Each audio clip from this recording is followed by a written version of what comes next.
wannan economy mu na Nigeria zaka ga mutane da yawa suna cewa ai su ba zai ma taɓa yiwuwa ba ne ma su yi owning fili. Akwai abin da aka ce akan haka?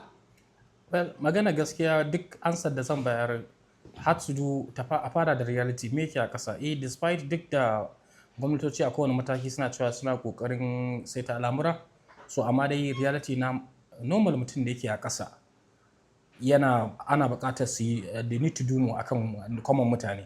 So kamar ma'aikata gwamnati magana gaskiya is very difficult a ce mutum ya own ɗin fili. Kusan wasu masu suna giving up cewa ba za su iya mallakan fili ko gida da mai sunan nasu ba.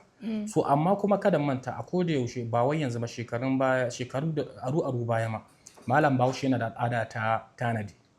Misali da wahala ki je ma'aikata be it makaranta, ofisoshi ko hukumomi ba ki ga cewa ma'aikatan wajen sun haɗa kan suna adashi ba.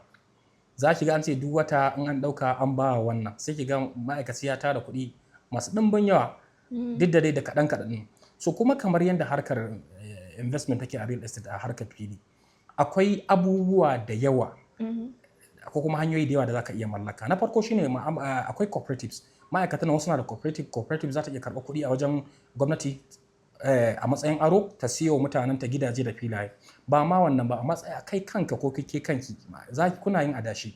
Kuma kamfanoni da yawa ko mu namu ɗin muna da tsari da mutum zai dinga biya duk wata na tsawon lokaci da mutum zai iya mallaka. So fara mallaka wani abu ba sai ka ji ba misali ina son gina gida so fara mallakan filin da zaka gina gida kafin kai tunanin gidan ma shine abin da yake da matukar amfani.